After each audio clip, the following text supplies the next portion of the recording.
Paano nga ba pumunta ng Singapore at makapasa sa immigration? At ano yung mga documents na kailangan mong ihanda para sa question and answer portion sa immigration officers bago ka makapunta ng Singapore?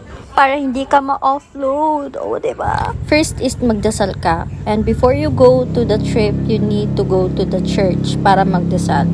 Sponsored trip to ng sisters ko from Australia and from Abu Dhabi. Kaya dapat di ka ma-offload. Sayang yung ticket. Second is you need to prepare all your documents such as your airplane ticket, itineraries nyo, kung saan kayo pupunta, hotel bookings. Hinanda ko din yung birth certificate ko at birth certificate ng mga ate ko para patunay na magkapatid kami. My bank statement, 2 valid IDs, business documents, kasi nga self-employed ako. Third, nagpa-email ako sa mga ate ko ng trip ticket nila, birth certificate nila, IDs nila with signature, itinerary ticket nila, and booking details din nila. Para mag-coincide yung mga documents na hihingin ng immigration if ever hingin nila. Mas maganda na yung prepared kaysa naman ma-ekkas sa immigration.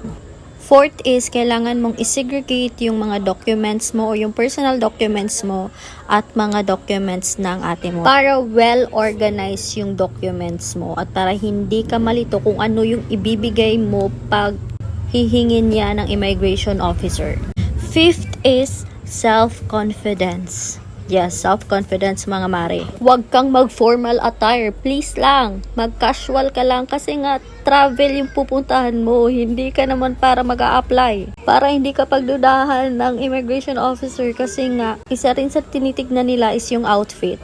And always look straight to the camera pag ini-interview kayo ng immigration officer nyo. Huwag kang mag-stand straight kasi nga hindi naman yan interview na kailangan formal talaga yung pagsagot mo o yung pagtindig mo. And the golden rule is 1 question, 1 answer only. Huwag mong i-justify pag hindi ka pinapag-justify ng immigration officer. Huwag mong ilagay ang mga supporting documents mo sa table. Ilagay mo lang sa bag mo at kung ano yung hinihingi ng immigration officer, ibigay mo lang sa kanya. Lucky for me kasi nga hindi gaanong stricto yung immigration officer ko at alam nyo kung ano lang yung hiningi sa akin. Ticket, passport, yan lang yung hiningi sa akin na documents. Tapos yung question niya is 6 or 10. First time traveler ka ba? I said yes. Sino mga kasama mo? Sabi ko yung 2 sister ko na nag-sponsor ng trip na to.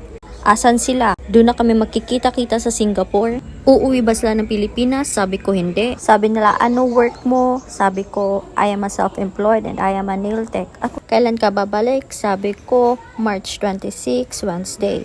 At yun na yun. Tinatakan na talaga yung passport ko. Take note, first time international travel ko to. At Singapore pa. Sobrang stricto ng immigration kasi nga yung Singapore is very ideal for work. Kasi nga Singaporean dollar na yung rate nila. So imagine nyo yung dollar i-convert sa peso. So mahigpit talaga yung kanilang rules. Most especially sa first time traveler at self-employed pa. Sobrang thankful ko talaga sa Panginoon kasi smooth lang yung immigration experience ko. At kung may katanungan kayo about sa mga questions, documents, comment down below and I will answer.